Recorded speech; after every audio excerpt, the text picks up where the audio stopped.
باللہ من الشیطان اللعین الرجیم بسم اللہ الرحمن الرحیم الحمدللہ رب العالمین وصلی اللہ علی محمد وآلہ الطیبین الطاہرین واللعن الابدی علی اعدائہم اجمعین۔ یہ بحار الانوار کی جلد نمبر 66 اور صفحہ نمبر 380 کی حدیث نمبر 38 ہم بیان کر رہے تھے، اور یہ صحیح سند بھی ہے، یعنی اس کو اگر آپ رمضان المبارک میں روزہ رکھ کے فرمائیں، امام محمد باقر نے فرمایا، اور یہ حدیث بیان کریں تو آپ کا روزہ باطل نہیں ہوگا۔ ٹھیک ہے، اچھا جی، لہذا جس روایت کے بارے میں تسلی نہ ہو، یہ نہ کہے امام جعفر صادق نے فرمایا جب تک آپ کو تسلی نہ ہو، کہا فلان کتاب والے نے فلان کتاب میں یہ لکھا ہے، انہوں نے امام کی طرف منسوب کیا ہے، ٹھیک ہے نا، اپنی گردن سے جو ہے وہ اپنی جان چھوڑو، اس طرح کا محتاط رہنا چاہیے بندے کو۔ بہرحال یہ صحیح سند ہے۔ اچھا، اس میں ہم نے ایک روایت کا کچھ حصہ اس کو بیان کیا تھا، میں جلدی اس کو دہراتا ہوں۔ اربع من کن فیہ من المؤمنین اسکنہ اللہ فی اعلی علیین، 4 خصوصیات یا 4 عادتیں کہیں یا نیکیاں جس میں ہوں، اللہ تعالیٰ جنت میں بلند مقام اس کو عطا فرماتا ہے۔ نمبر 1، من آول یتیم، جو کسی یتیم کو پناہ دے، اور وَنَظَرَ إِلَيْهِ وَنَظَرَ لَهُ فَكَأَنَّ لَهُ أَبَا، یتیم کو اس طرح دیکھے، جس طرح اس نگاہ سے دیکھے جس طرح ایک شفیق باپ اپنے بیٹے کو دیکھتا ہے۔ وَنَظَرَ جی آپ وَمَنْ رَحِمَ الضَّعِيفَ، جو کسی کمزور آدمیوں پر رحم کرے، وَأَعَانَهُ، اس کی معاونت کرے، مدد کرے، وَكَفَاهُ، اس کی ضروریات زندگی کے لیے یہ کافی ثابت ہو۔ اس کے بعد یہ پڑھا تھا ہم نے، من انفق علی والدیہ ورفق بہما وبرہما ولم یحزنہما، اچھا، جو اپنے والدین کے اوپر انفاق کرے، ان کے کھانے پینے کے لیے، ان کے لباس کے لیے، ان کی رہائش کے لیے خرچ کرے، اور نرمی کے ساتھ پیش آئے، ان کو مغموم نہ کرے، کوئی ایسا کام نہ کرے کہ جس سے وہ مغموم ہو۔ اچھا، مغموم بعض اوقات ایسا کام کرتے ہیں کہ والدین کی دل آزاری ہوتی ہے، ان کو جسمانی تکلیف ہوتی ہے والدین کا، اس وجہ سے وہ مغموم ہوتے ہیں۔ بعض اوقات ایسا کام کرتے ہیں جو آپ کے لیے نقصان دہ ہے، والدین اپنی شفقت کی وجہ سے آپ کو اس کام سے روکتے ہیں، اگر اس سے والدین کو تکلیف ہوتی ہے تو آپ یہ نیک کام بھی نہ کریں۔ واجب سے آپ کو وہ نہیں روک سکتے، لیکن بھئی لاہور میں ایک پروگرام ہے، ادھر میں جانا چاہتا ہوں، حالات ٹھیک نہیں ہے، اگر والدین اجازت نہیں دیتے نہ جائیں، اور ان کو ناراض کر کے جانا والدین کا کوئی نقصان نہیں ہے، صرف آپ سے دل سوزی اور شفقت کی وجہ سے منع کرتے ہیں تو آپ نہ جائیں۔ تو اچھا جی، برہما والدیہ ربکم برہما، اچھا جی، عجیب ہے، یعنی بعض اوقات اللہ تعالیٰ اپنی اطاعت پر، بلکہ ایسے کام جس کو خدا نے بندے پر فرض قرار دیا ہے نا، البتہ فرض کفائی، اس پر والدین کی رضامندی کو اللہ نے مقدم رکھا ہے۔ رسول خدا صلی اللہ علیہ وسلم کا زمانہ تھا، ایک آدمی کہا یا رسول اللہ حج کا شوق ہے، تو فرمایا، اس کی حوصلہ افزائی کی، شہید ہو گئے تو یہ ثواب ملے گا، زخمی ہو کے واپس آئے گا یہ ثواب ملے گا، لیکن کہا میرے ضعیف والدین ہیں، وہ مجھ سے مانوس ہیں، تو ان کو اسی طرح چھوڑ کے جاؤں؟ کہا کہ نہیں، ایک دن ان کی خدمت میں رہنا اور ان کے لیے مونس اور غمخوار ثابت ہونا 1 سال کے راہ خدا میں جہاد سے افضل ہے۔ ایک دن والدین کے ساتھ بیٹھنا اور ان کی دل جوئی کرنا، یہ اگلے محاذ پر جو ہے نا، وہ فارسی میں خط مقدم کہتے ہیں، جو ہے نا اس سے بہتر ہے۔ اچھا جی، اور یعنی سورہ فرقان میں اللہ نے فرمایا ہے وَوَصَّيْنَا الْإِنسَانَ بِوَالِدَيْهِ ہے، یہ عجیب آیت ہے، وَوَصَّيْنَا الْإِنسَانَ بِوَالِدَيْهِ ہے، ہم نے انسان کو ان کے والدین کے بارے میں وصیت کی ہے۔ اس کے بعد بالکل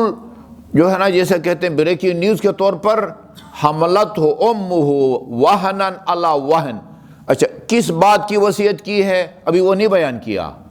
پہلے یہ فرمایا ہم نے انسان کو والدین کے بارے میں وصیت کی ہے، اس کے بعد کس بات کی وصیت کی ہے اس کو توڑا، پھر اسپیشل ماں کے بارے میں وہنتہ وامہ حملتہ امہ علی وہنا علی، بڑی جو ہے نا وہ کمزوریاں اور تکلیفیں برداشت کر کر کے ماں نے اس کو اپنے پیٹ میں پالا ہے۔ اس کے بعد فرمایا کس بات کی وصیت کی ہے، انشکر لی ولوالدیک، کہ تم میرا بھی شکر ادا کرو اور اپنے والدین کا بھی شکر ادا کرو۔ اس سے بڑھ کے میرے خیال میں ان کی عظمت جو ہے نا وہ بیان نہیں ہو سکتی، جہاں اپنا شکر نعمت واجب ہے اللہ تعالیٰ کا، جس طرح میرا شکر واجب ہے اسی طرح والدین کا بھی شکر جو ہے نا وہ واجب ہے والدین کا۔ اور اس کے بعد آخر میں دھمکی بھی دے دی وَإِلَيَّ الْمَصِيرُ، اور یاد رکھو تم نے میرے پاس آنا ہے، ذرا سی اگر ان کی خدمت میں کوتاہی کی جو ہے نا وہ خیر نہیں ہے، ٹھیک ہے نا۔ وہ کیا مطلب ہے وَإِلَيَّ الْمَصِيرُ کا مطلب یعنی تمہاری بازگشت میری طرف ہے، تم نے میری بارگاہ میں پیش ہونا ہے، تم نے میرے پاس جو ہے نا وہ حساب کی کتاب دینا ہے، خبردار ان کی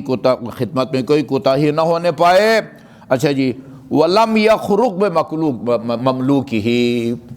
یہ چھوٹی چھوٹی باتیں ہیں جن کی طرف نا وہ اسلامی تعلیمات سے دور رہنے کی وجہ سے چھوٹی چھوٹی باتوں کی اہمیت کا جو ہے نا وہ اپنے مملوک، پرانے زمانے میں غلام ہوتے تھے، آج کل نوکر ہے ملازم ہے، اپنے غلام پر سختی نہ کرے،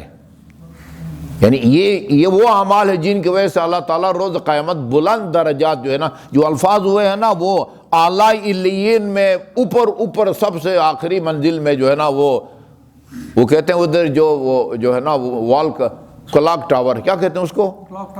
کلاک ٹاور، اس میں کہتے ہیں کہ جو چاند ستارہ ہے اس کے اندر بھی کمرے ہیں، چاند ستارہ جو ہے اس کے اندر کمرے ہیں، ادھر ظاہر ہے وہ مہنگا ہوگا نا، بہت مہنگا ہوگا، اس طرح کی جگہ جو ہے نا بندے کو روز قیامت اللہ تعالیٰ کمرہ دے گا، الاٹ کرائے گا۔ جی ہاں، جو یہ کرے لم یخرق بمملوکہ، اپنے مملوک پر غلام پر پرانے زمانے میں اور آج ملازم یا ملازمہ پر سختی نہ کرے، یہ وَأَعَانَهُ عَلَى مَا يُكَلِّفُهُ، یہ عجیب بات ہے، یہ خاتون جنت نے جو ہے نا یہ اس پر عمل کیا ہوا تھا، کیا کیا ہوا تھا، گھر کے کاموں کو تقسیم کیا ہوا تھا نا۔ یہ نوکر کی جو ذمہ داریاں ہیں نا اس میں نوکر کی مدد کرے۔ کوئی سوچتا ہے کہ گھر میں ملازم موجود ہیں اور آپ کھانا کھا کے اپنی پلیٹ خود دھوئیں، وہ ملازم رکھا ہوا تنخواہ کس بات کی لیتا ہے بھئی، یہ اپنی پلیٹ دھو کے خود دھو گے تو یہ صلہ ملے گا، یہ ہاں۔ اچھا، اور امیر المومنین کا میں نے آپ کو سنایا ہے، یعنی اگر تو آپ کا دور حکومت تھا تو دنیاوی اعتبار سے بھی جو ہے نا وہ مملکت کی سب سے بڑی شخصیت، ظاہری اقتدار نہیں بھی ہے تو بھی رسول خدا کے بعد ہمارے عقیدے کے مطابق جو ہے نا وہ اللہ کی طرف سے اولی الامر تھے، کوئی معنی امامت کوئی قراردادی نہیں ہے وزارت عظمیٰ کی طرح۔ آج اگر اسمبلی کا موڈ خراب ہو جائے، عدم اعتماد کا ووٹ دے کے اس کو فارغ کر سکتے ہیں اور پاکستانی جھنڈا جو ہے گاڑی سے اتر جاتا ہے، امامت ایسا نہیں ہے، کوئی مانے نہ مانے خدا کی طرف سے وہ اولی الامر ہے، امام ہے اور حجت ہے، ہر حالت میں حجت خدا تھے۔ اور ان کے بعد باپ بیٹا جو ہے نا مہمان آتے ہیں، باپ بیٹا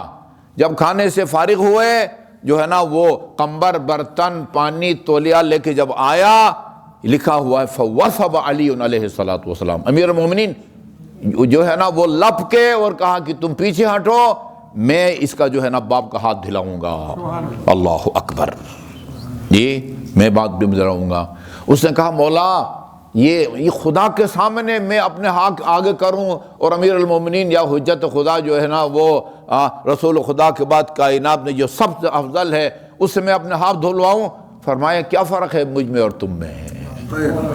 اس کے بعد باپ کا ہاتھ دھلانے کے بعد قمبر سے کہا کہ تم اس کے بیٹے کے ہاتھ دھلاؤ. اس کو کہتے ہیں حفظ مراتب. یہ اردو میں استعمال ہوتا ہے حفظ پروٹوکول. باپ کا ہاتھ دھلائے گا اور بیٹا کے پاس آئے گا. تو اگر نہ ہوتا یہاں باپ کا ہاتھ بھی میں دھلاتا اور بیٹے کا ہاتھ بھی جو ہے نا وہ میں دھلاتا. نوکر کے کاموں میں ذمہ داریوں کی نوکر کی جو ہے نا حمایت کرے. وَلَمْ يَسْتَسْعُ بِهِ، اور جو کام اس کے بس میں نہیں ہے وہ اس کے ذمے. یہ کتنی چھوٹی چھوٹی باتیں ہیں. اللہ رسول خدا معتبر روایت میں امام محمد باقر فرماتے ان کاموں کی وجہ سے اللہ انسان کو اعلیٰ علی میں جو ہے وہ مقام عطا فرماتا ہے. اللہ تعالی ہمیں ائمہ معصومین کی تعلیمات سے آگاہی حاصل کرنے اور پھر اس پر عمل کرنے کی توفیق عطا فرمائے.